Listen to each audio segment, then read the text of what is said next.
Assalamualaikum warahmatullahi wabarakatuh.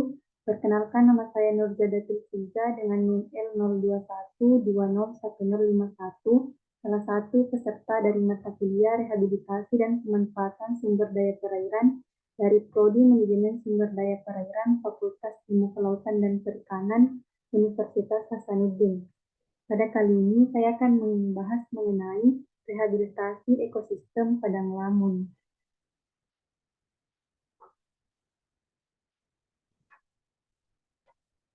Adapun hal-hal yang akan saya bahas yaitu yang pertama mengenai tentang pengertian lamun dan rehabilitasi, yang kedua fungsi dan peranan lamun, yang ketiga ancaman ekosistem padang lamun, dan yang keempat yaitu upaya restorasi dan rehabilitasi lamun.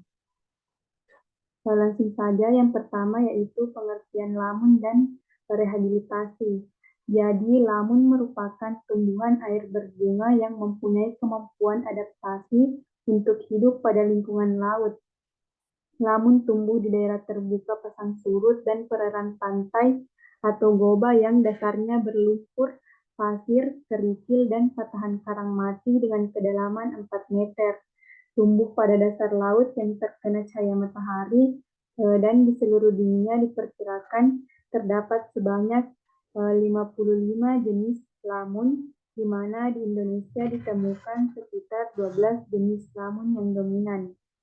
Selanjutnya yaitu pengertian rehabilitasi. Jadi rehabilitasi merupakan upaya untuk mengembalikan peran ekosistem sebagai penyangga kehidupan biota laut. Salah satu wujud konkret pelaksanaan rehabilitasi yaitu dengan menjadikan kawasan pesisir sebagai area konservasi yang berbasis pada pendidikan riset dan ekowisata. Selanjutnya yaitu fungsi dan peranan lamun. Jadi yang pertama fungsi lamun yaitu sebagai produsen primer. Lamun mempunyai tingkat produktivitas primer tertinggi bila dibandingkan dengan ekosistem lainnya yang terdapat di laut dangkal seperti ekosistem terumbu karang. Selanjutnya fungsi lamun yang kedua yaitu sebagai habitat biota. Jadi lamun memberikan tempat perlindungan dan tempat menempel berbagai hewan dan tumbuh-tumbuhan seperti alga. Di samping itu, padang lamun juga dapat digunakan sebagai daerah asuhan, padang pengembalaan dan makanan berbagai jenis ikan herbivora dan ikan karang. Selanjutnya yaitu sebagai penangkap sedimen. Jadi daun lamun yang lebat akan memperlambat air yang disebabkan oleh arus dan ombak, sehingga perairan di sekitarnya menjadi tenang. Di samping itu, rimpang dan akar lamun dapat menahan dan mengikat sedimen sehingga dapat menguatkan dan menstabilkan dasar permukaan. Jadi, padang lamun yang berfungsi sebagai penangkap sedimen dapat mencegah erosi tebu lautan. Selanjutnya yaitu lamun berfungsi sebagai pendaur zat hara. Lamun memegang peranan penting dalam pendauran berbagai zat hara dan elemen-elemen yang langka di lingkungan laut, khususnya zat-zat hara yang dibutuhkan oleh alga epifit. Selain itu, lamun juga dapat dimanfaatkan sebagai bahan makanan, kompos dan pupuk, dibuat jaring ikan, obat-obatan, serta sebagai sumber bahan kimia. Selanjutnya yaitu ancaman pada ekosistem padang lamun. Jadi, ancaman yang mengakibatkan terdegradasinya ekosistem padang lamun dapat disebabkan oleh aktivitas manusia, misalnya pertanian, pertambakan, industri, pertambangan, pengembangan kota, reklamasi, dan selain itu juga dapat diancam oleh proses-proses alami, misalnya angin, hujan, arus, dan gelombang. Ini merupakan ancaman ekosistem padang lamun yang dilakukan oleh manusia, misalnya kegiatan pengerukan dan pengurungan untuk kegiatan di pinggir laut, pelabuhan, industri, dan saluran navigasi, menyebabkan dampak yaitu perusakan total padang lamun sebagai lokasi pengerukan dan pengurungan, perusakan habitat di lokasi pembuangan hasil pengerukan, Dampak sekunder pada perairan meningkatkan kekeruhan air dan terlapisnya insang hewan air. Selanjutnya yaitu kegiatan pencemaran limbah industri menghasilkan dampak lamun melalui proses biological magnification mampu mengakumulasi logam berat. Selanjutnya yaitu pembuangan sampah organik menyebabkan penurunan kadar oksigen terlarut, mengganggu lamun dan hewan air, serta dapat menyebabkan eutrifikasi serta menyebabkan blooming fitoplankton yang menempel di daun lamun dan kekeruhan menghalangi cahaya. Selanjutnya itu pencemaran oleh limbah pertanian yang disebabkan oleh pestisida yang dapat mematikan hewan yang berasosiasi dengan padang lamun dan pupuk mengakibatkan eutrofikasi. Yang selanjutnya itu pencemaran minyak dapat menyebabkan lapisan minyak pada daun lamun menghalangi lamun untuk berfotosintesis. Adapun upaya yang dapat dilakukan untuk mencegah terjadinya kerusakan lamun yaitu dapat dilakukan restorasi dan rehabilitasi lamun. Adapun langkah-langkah yang dilakukan untuk melakukan restorasi dan rehabilitasi lamun terdiri dari 5 langkah. Yang pertama yaitu persiapan, di mana pada persiapan ini dilakukan penyiapan alat dan bahan, misalnya alat scuba atau alat selam dasar, sekop, gunting, jangkar besi, plot penanaman, penggaris, ember besar atau baskom yang digunakan sebagai tempat menyimpan lamun yang akan direhabilitasi. Selanjutnya itu kos pangan dan ransum. Langkah yang kedua yaitu penetapan lokasi donor. Adapun untuk melakukan penetapan lokasi donor, hal-hal yang perlu diperhatikan yaitu lokasi yang dipilih memiliki lamun yang sehat, kepadatan yang tinggi, dan memperhatikan kondisi lingkungan. Hal ini dilakukan untuk meminimalisir kerusakan. Selanjutnya yaitu lamun donor yang diambil dilengkapi dengan titik tumbuh atau meristem, timpang, akar, dan beberapa tegakan.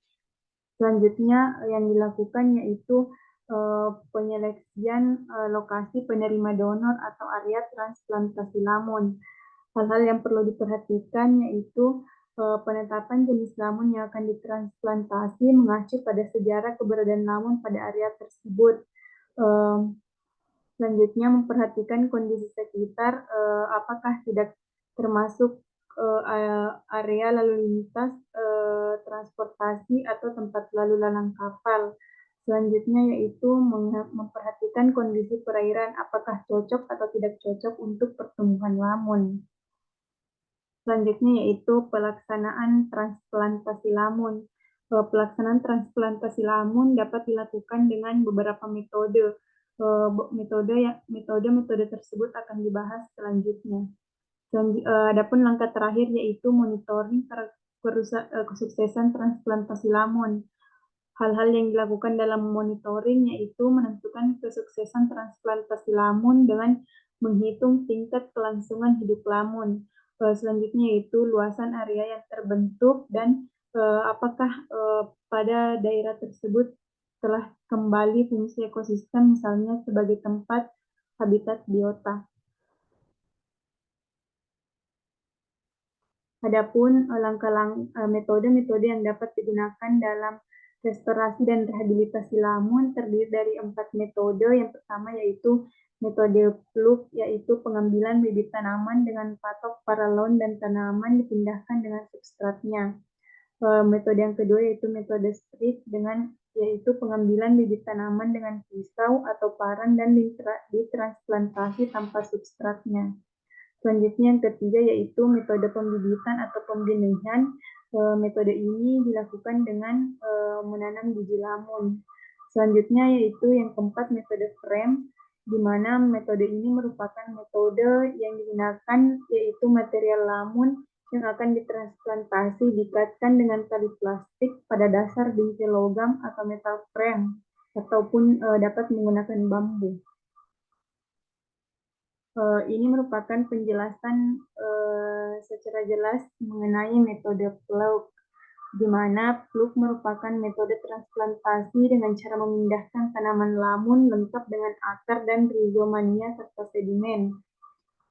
Pengambilan lamun dengan menggunakan sebuah pipa paralon berdiameter 15 cm dengan panjang 15 cm. Material lamun yang diambil diletakkan dalam baskom yang diisi dengan sedikit air laut untuk menghindari kekeringan selama pengangkutan ke lokasi transplantasi.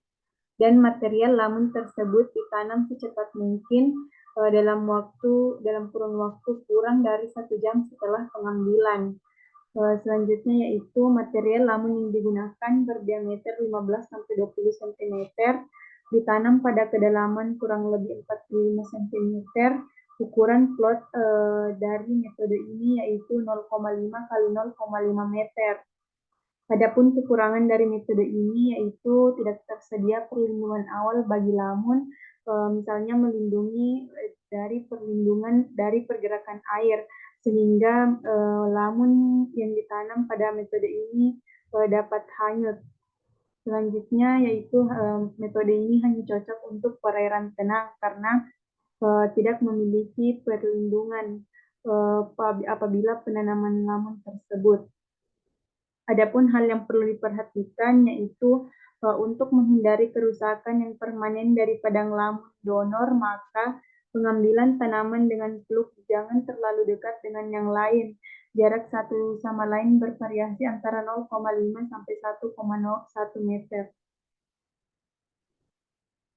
Selanjutnya metode yang kedua yaitu metode strip. Strip merupakan metode rehabilitasi lamun dengan cara pengambilan bibit tanaman dengan pisau atau parang dan ditransplantasi tanpa substratnya. Penanaman dapat dilakukan dengan menggunakan jangkar, biasanya dilakukan pada arus dengan 1,5 knot atau kira-kira 3 km per jam, atau pada daerah dengan gelombang akibat angin. Selanjutnya metode ini ditanam dengan cara menggali sebuah lubang kecil pada substrat dengan kedalaman kira-kira 8 cm, kemudian ditutup dengan substrat yang sama. Selanjutnya itu material lamun dipasangi jangkar yang terbuat dari bambu yang dibengkokkan sampai berbentuk huruf U dan dibenamkan ke sedimen pada posisi 50 derajat sampai 60 derajat. Adapun kekurangan dari metode ini yaitu tegakan lamun harus dipasangi jangkar satu persatu dengan menggunakan tangan sehingga membutuhkan banyak tenaga dan energi. Selanjutnya itu membutuhkan biaya banyak karena pada metode ini harus menggunakan alat selam dasar dan perlu kehati-hatian karena menggunakan benda tajam. Selanjutnya itu metode ini tidak cocok untuk tempat dengan arus gelombang tinggi. Adapun metode yang ketiga yaitu metode pembibitan atau pembenihan. Metode ini biasanya menggunakan biji, di mana biji yang digunakan yaitu dikoleksi dari buah yang tua atau diambil dari bibit yang tumbuh pada permukaan sedimen.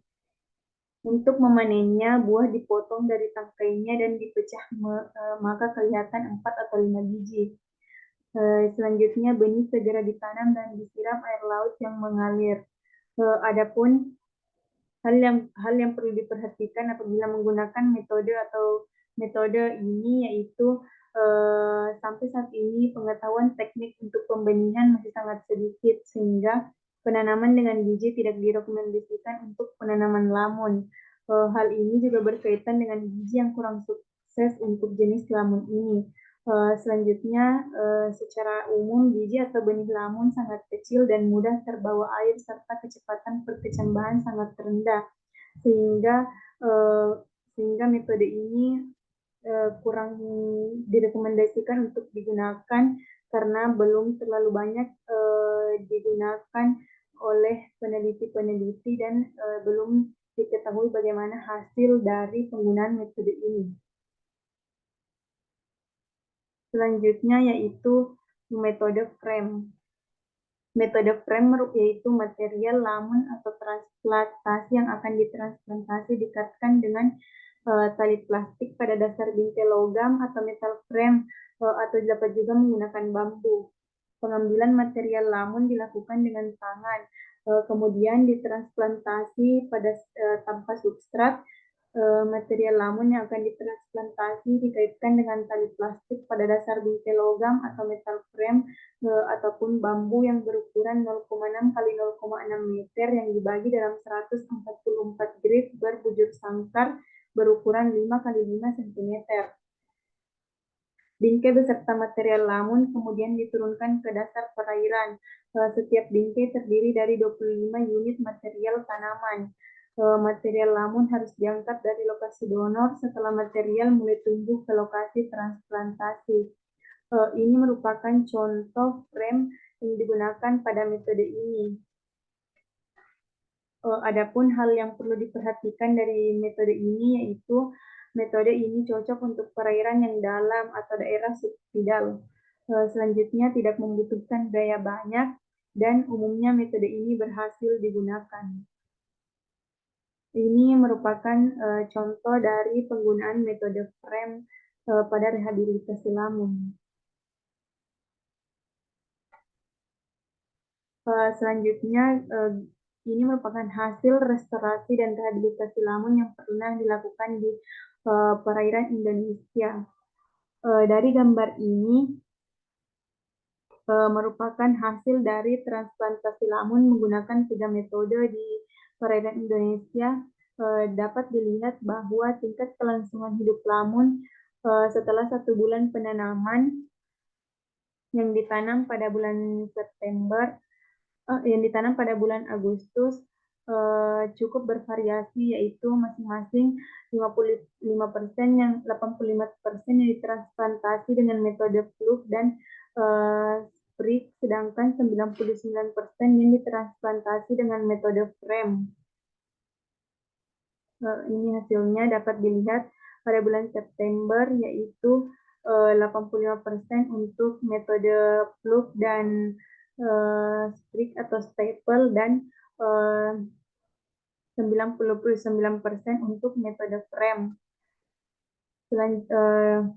Selanjutnya setelah penanaman 2 bulan diperoleh hasil tingkat kelangsungan hidup lamun tertinggi pada metode frame, yaitu dengan kisaran 88%, kemudian disusul oleh metode staple atau sprig dengan kisaran 78% dan hasil terendah menggunakan metode plug dengan kisaran 70%.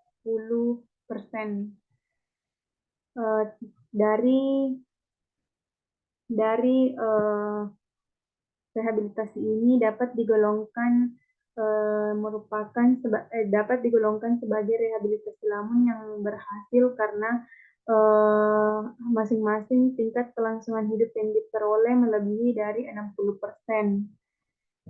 Adapun kesimpulan yang diperoleh dari gambar ini yaitu untuk transplantasi lamun jenis Enhalus acroides sebaiknya menggunakan metode frame karena memberikan tingkat kelangsungan hidup tinggi dibandingkan dengan metode plug dan sprig. Selain itu, metode ini dapat digunakan dalam skala lahan yang luas dan proses penanamannya tidak membutuhkan keterampilan khusus dan penyelam dengan peralatan scuba diving sehingga bisa melibatkan masyarakat lokal atau nelayan dalam pengerjaan rehabilitasi lamun ini. Ini merupakan daftar pustaka yang saya gunakan dalam materi yang saya paparkan. Itulah tadi hasil dari presentasi mengenai rehabilitasi ekosistem padang lamun dari saya. Lebih dan kurangnya mohon dimaafkan. Wabillahi taufiq wal hidayah. Wassalamualaikum warahmatullahi wabarakatuh.